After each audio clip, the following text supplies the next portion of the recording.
اس video کو آخر تک دیکھیں اور زیادہ سے زیادہ اس کو شیئر کریں۔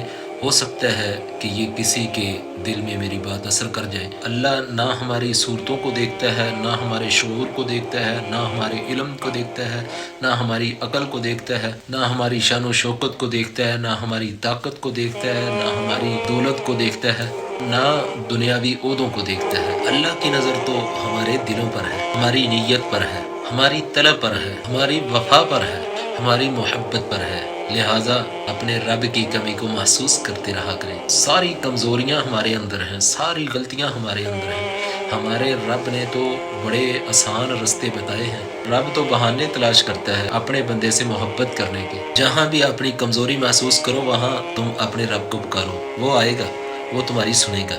وہ رب ہے، وہ بے نیاز ہے، وہ تم سے بہت زیادہ محبت کرتا ہے۔ پیارے بھائی، تو بے وفائی نہ کر۔ اگر تو گناہ کرتا ہے تو اس کا نقصان تجھے ہے، رب کی شان میں کوئی فرق نہیں آتا۔ اللہ کی ذات کو بالکل فرق نہیں پڑتا تیرے گناہوں کی وجہ سے، تیری غلطیوں کی وجہ سے۔ جو ہمارے گناہ ہیں وہ ہمیں ذلیل کرتے ہیں، ہمیں بدنام کرتے ہیں۔ اللہ تو بدلہ بھی نہیں لیتا، اللہ کا کچھ نہیں بگڑتا۔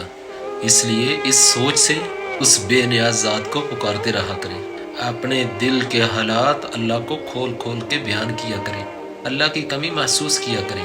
جب بھی پریشان ہو جائے نا تو اللہ کا دروازہ ضرور کھٹکایا کریں۔ اللہ بڑا خوش ہوتا ہے جب بندہ تنہائیوں میں، پریشانیوں میں اپنے رب کو پکارتا ہے، اپنے رب کو یاد کرتا ہے۔ ہاں ٹھیک ہے میں برا ہوں، ہاں ٹھیک ہے میں غلط ہوں، مجھ سے گناہ ہوتے ہیں، میرا دل کالا ہے، اے میرے رب تیری کوئی بات نہیں مانی، میرے گناہ بڑے ہیں لیکن تیری رحمت سے بڑے نہیں۔ تیری رحمت میرے گناہوں سے زیادہ وسیع ہے، اپنی رحمت سے میرے گناہوں کو معاف فرما دے۔